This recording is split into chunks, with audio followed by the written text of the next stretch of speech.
Hi good evening Indu your brain buddy. Okay so आज जब मैंने सुबह ऑफिस स्टार्ट किया so I get a person who is saying that I am not talking to my father. It's been so long that I'm not talking to my father, mother, my brother, everyone. And obviously ये बहुत ही एक painful चीज़ है कि हम family में सबके साथ रह रहे हैं बट हम बात नहीं कर पा रहे हैं चीज़ों के बारे में. ही इन्फॉर्म्ड कि अब उन्होंने भी मतलब फैमिली में अगर वो कोई डिसीजन ले रहे हैं या कोई डिस्कशन कर रहे हैं तो वो लोग भी मुझे इन्फॉर्म करना ज़रूरी नहीं समझते या फिर मुझे इन्फॉर्म नहीं करते. This is a second painful thing. यहाँ पे एक सोशल प्रेशर भी रहता है एक पर्सन पे कि यार मैं कितनी चीज़ें शेयर करूँ, मुझे शेयर करनी चाहिए या नहीं करनी चाहिए. एंड मे बी इस पर्सन के साथ भी वही था. सो ज़्यादा क्लैरिटी इन्होंने मुझे नहीं दी कि what exactly the situation is. I have never seen crying like this.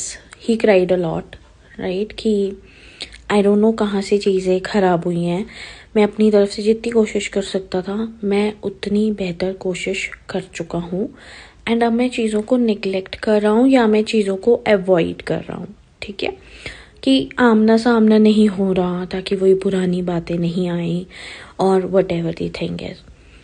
So first of all ये एक बहुत ही बड़ा मैं कहूँगी कि इमोशनल ट्रॉमा हो सकता है किसी के लिए भी. ठीक है पर इतना बड़ा भी नहीं है कि हम इसको सॉर्ट नहीं कर सकते. Right communication would be the key. I think सारे लोगों से मिलके एक गलती ये हुई है कि कोई भी एक दूसरे से बात नहीं करना चाहता, ये नहीं बताना चाहता what they are feeling about the things, ये नहीं बताना चाहता कि मुझे उस बात पे ऐसे लगा. फिर हम अपनी एजम्पशंस बना लेते हैं, हम एक कंपैरिजन नोट में चले जाते हैं. एक प्रेशर भी रहता है कि सोसाइटी में रह रहे हैं तो सबको दिखाने के लिए घर पे चीज़ें ठीक ही होनी चाहिए. ट्रस्ट मी वो सोसाइटी नहीं आएगी ठीक करने के लिए. एक शो ऑफ टाइप में हम चले जाते हैं. So here the first thing we can explain to anybody और हम अपने ऊपर भी जो ध्यान दे सकते हैं तो दैट वुड बी कम्युनिकेशन. कुछ नहीं बोलने से लड़ाई करना ज़्यादा बेहतर है when it come to your primary people who are genuinely concerned and cared for you. ऐसा तो नहीं है कि वो लोग कदर नहीं करते हों. दोनों ही parties the family members as well as the client. ऐसा नहीं है कि दोनों को एक दूसरे की वैल्यू नहीं है या कदर नहीं कर रहे हैं. और एनी रिलेशनशिप पर जहाँ पे हमने एफर्ट तो हम कर रहे हैं कि फाइनेंशियली हम गिविंग हैं और सारी चीज़ें कर रहे हैं पर जहाँ पे हम एफर्ट नहीं दे रहे तो वहाँ पे चीज़ें ना ज़ीरो ही हो जाती हैं. एफर्ट ऑफ कम्युनिकेशन नहीं दे रहे हैं ना तो वो जो आप कर भी रहे हो ना चीज़ें वो उतनी वैल्यू या वर्थ नहीं रखेंगी. So it is very important कि जब भी आप किसी भी हाइज एंड लोज से गुजर रहे हैं तो the first step you should take is clear up the things. Don't believe on your brain's things most of the time, right?